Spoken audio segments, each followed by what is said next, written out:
In November 1923, a German woman walked into a bakery in Berlin with a wheelbarrow full of cash. She wanted to buy a single loaf of bread.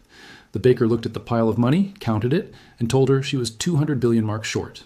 The price of bread had doubled since that morning. She left the wheelbarrow outside while she went to get more money. When she came back 10 minutes later, the wheelbarrow was gone, but the cash was still there, sitting in a pile on the sidewalk. Someone had stolen the wheelbarrow and left the money because the wheelbarrow was worth more. This is not a myth. This is documented history. This is what happens at the end stage of hyperinflation.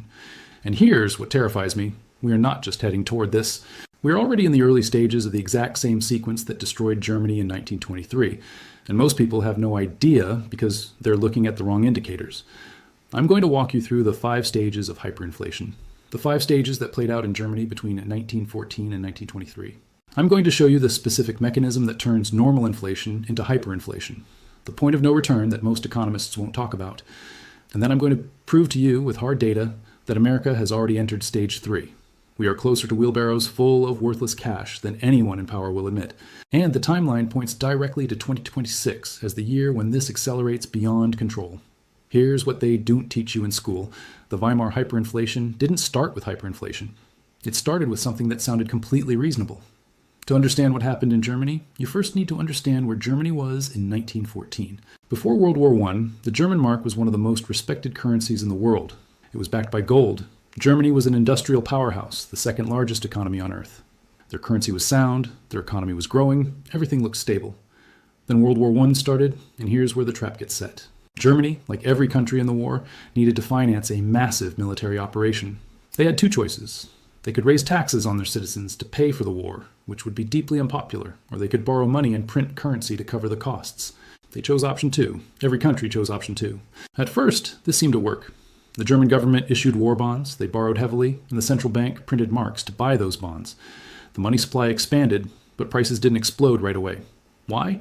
Because of something economists call the velocity of money. During the war, resources were being rationed. People were saving, not spending. The newly printed money was not circulating through the economy yet. It was being hoarded or used to buy war bonds. The inflation was there, but it was hidden. It was like a pressure cooker with the lid still on. Germany lost the war in November 1918, and this is where the nightmare truly began.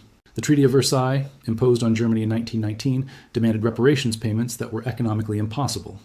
Germany was required to pay 132 billion gold marks to the Allied powers, the equivalent of over $400 billion in today's money. For a country that had just been economically destroyed by 4 years of war, this was a death sentence. The German government had to make these payments, but they had a problem.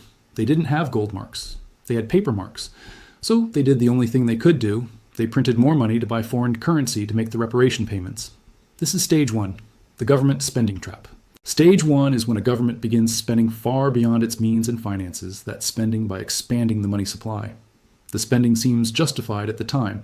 War debt, reparations, economic stimulus, whatever the reason. But the mechanism is always the same. Spend money you don't have, print money to cover it, tell yourself it's temporary. Germany entered stage 1 in 1914. America entered stage 1 in 2008. The 2008 financial crisis was our World War I moment.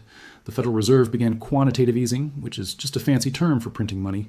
They created trillions of dollars out of thin air to buy government bonds and mortgage-backed securities. They told us it was temporary, emergency measures to save the economy. Then came 2020 and COVID-19. The money printing went into overdrive. The U.S. government spent over $6 trillion on pandemic relief programs. The Federal Reserve expanded its balance sheet from $4 trillion to over $9 trillion in less than 2 years. We printed more money in 2020 and 2021 than we had printed in the entire previous history of the United States combined. Just like Germany, we told ourselves it was necessary, it was temporary, we had no choice. And just like Germany, we never stopped. In Germany, stage 1 lasted from 1914 to 1921, about 7 years. Prices rose, but not catastrophically. A loaf of bread that cost half a mark in 1914 cost 4 marks in 1921. That's significant inflation, but it's not hyperinflation yet. People were uncomfortable, but they adapted. They thought the worst was over. The war was done. Surely things would stabilize.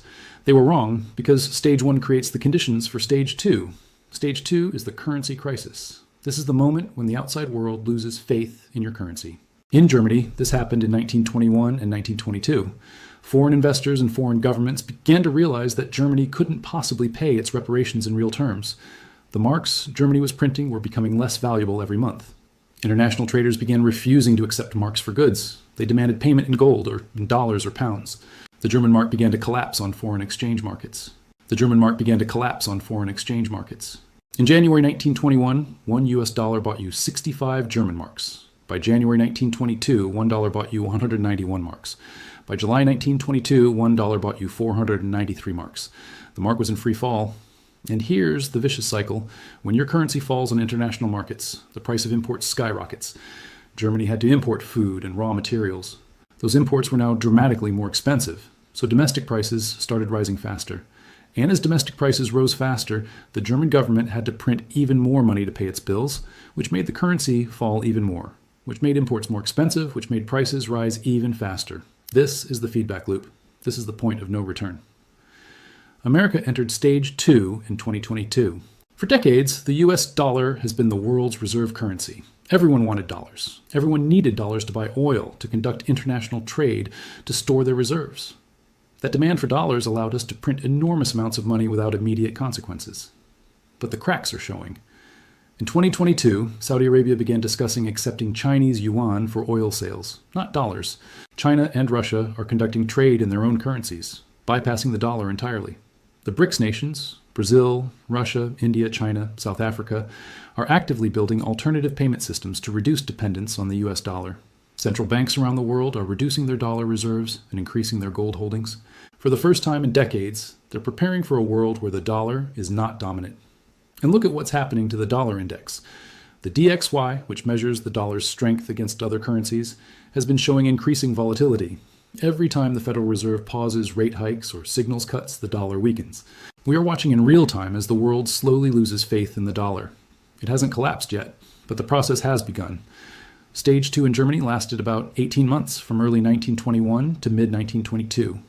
If America entered stage 2 in early 2022, that puts us at mid-2023, right around now, as we head into late 2024, which means we are approaching stage 3. Stage 3 is the psychological break. This is the most important stage and the least understood. Stage 3 is when the population realizes what's happening and changes their behavior. In Germany, this happened in the summer and fall of 1922. Ordinary Germans finally understood that their money was dying. They understood that holding marks meant getting poorer every single day. So they changed their behavior completely. They stopped saving. They spent every mark the moment they received it. If you got paid on Friday, you immediately went out and bought anything real: clothes, tools, food, furniture, anything that would hold value better than paper money. Businesses stopped posting prices. They would quote you a price in the morning and a different price in the afternoon because the mark was losing value by the hour. Workers demanded to be paid daily instead of weekly, then twice daily, then multiple times per day, so they could spend the money before it lost more value. This psychological break is what turns inflation into hyperinflation. The velocity of money explodes. Everyone is trying to get rid of currency as fast as possible, which means money circulates faster and faster, which means prices rise faster and faster, which means people try to spend even faster. It becomes a stampede. Here's the data from Germany. The price of bread in Berlin, January 1922, 4 marks. December 1922, 163 marks. January 1923, 250 marks. July 1923, 3,465 marks. September 1923, 1,512,000 marks. November 1923, 201 billion marks. That's not a typo. 201 billion marks for one loaf of bread. The acceleration is exponential. It starts slow, then it goes vertical. And here's what keeps me up at night. America is entering stage 3 right now. You can see it in the data. You can see it in behavior. Consumer savings rates have collapsed. Americans are spending every dollar. Credit card debt has hit all-time record highs. People are pulling money out of savings accounts because the interest they earn is less than the inflation rate they're experiencing.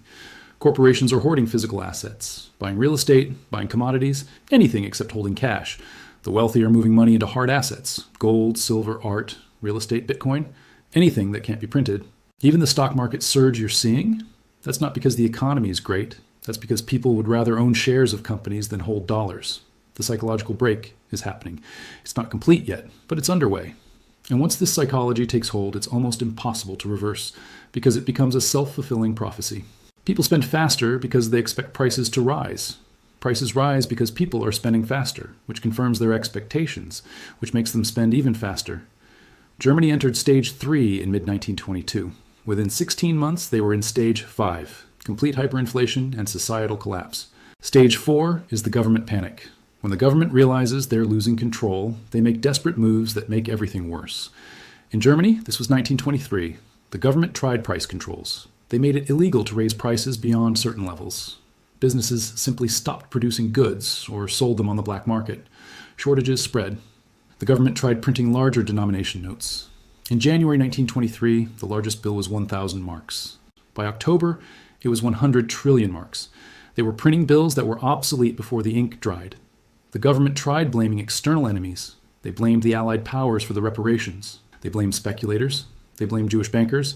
They blamed everyone except their own policies. This scapegoating laid the groundwork for the rise of extremism that would follow.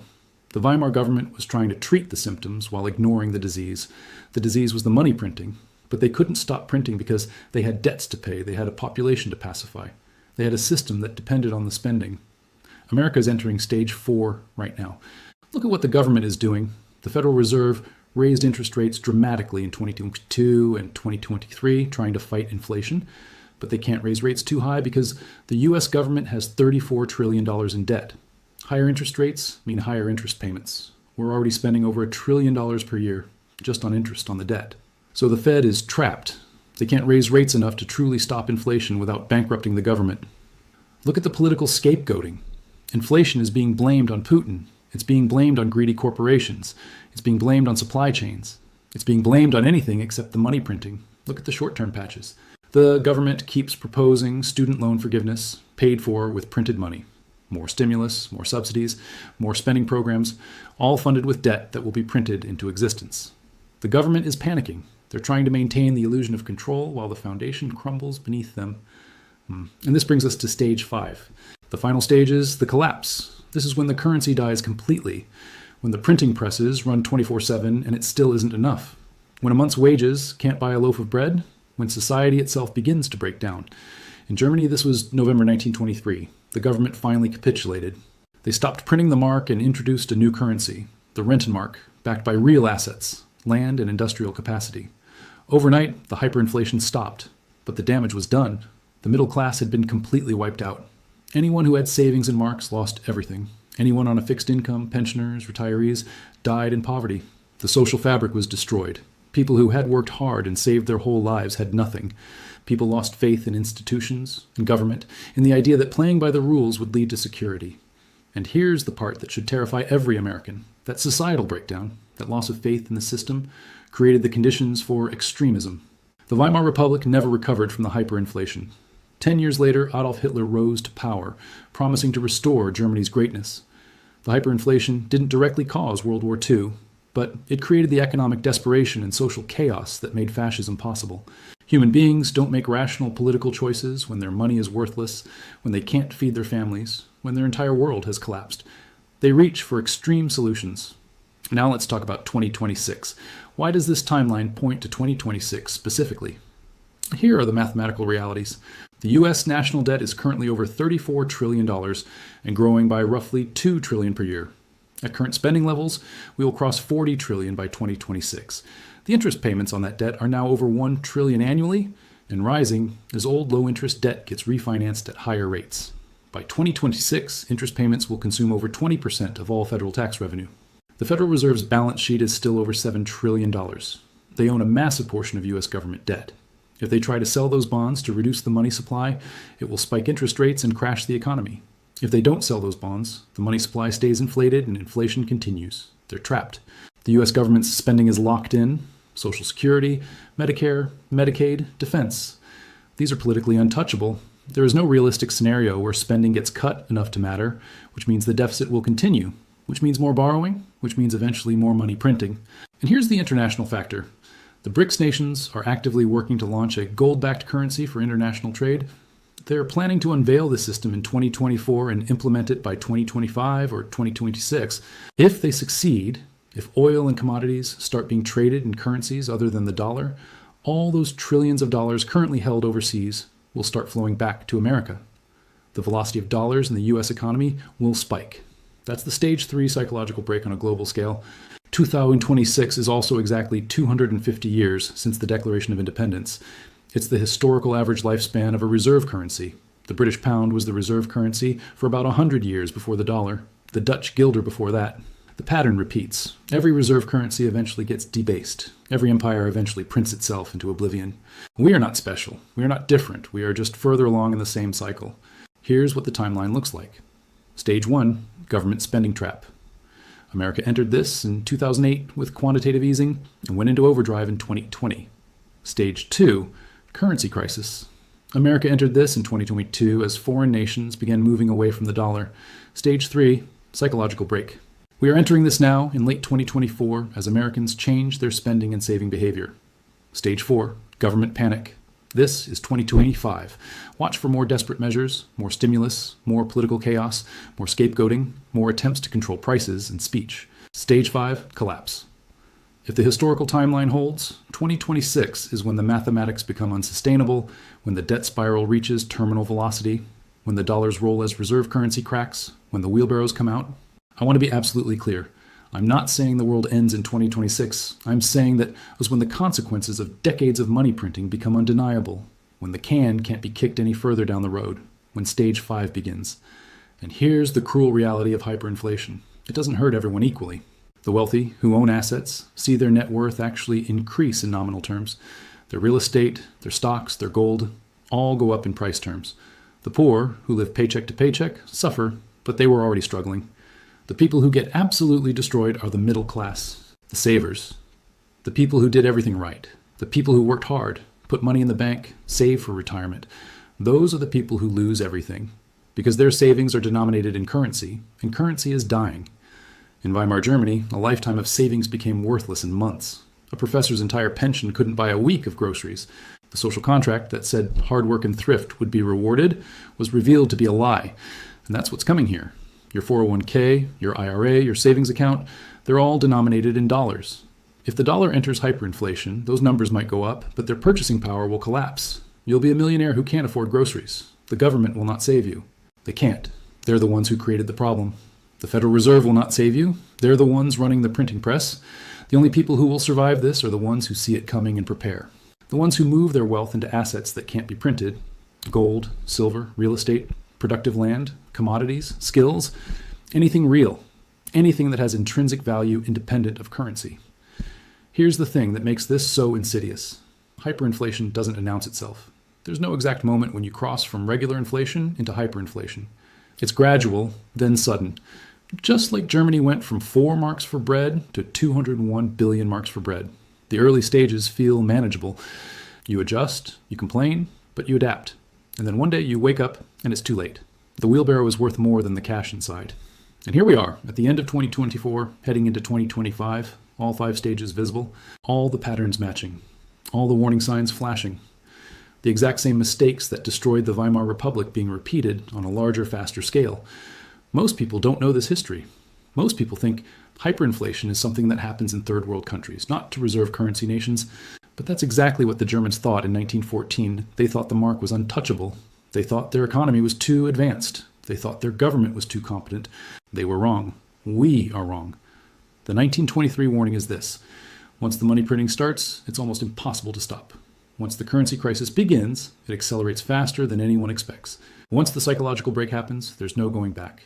And once you reach stage 5 collapse, the only question is how much you'll lose. The pattern is clear. The timeline is clear. The mathematics are clear. We are not heading toward Weimar. We are in Weimar. We're just earlier in the timeline. And 2026 is when the bill comes due. Subscribe and turn on notifications, because over the next few months, I'm going to break down each of these 5 stages in detail. I'm going to show you the specific metrics to watch, the specific moves to make, the specific assets that survive hyperinflation. Knowledge is not power. Applied knowledge is power. The Germans who saw this coming survived. The ones who didn't lost everything. Don't be the person standing outside the bakery with a wheelbarrow full of worthless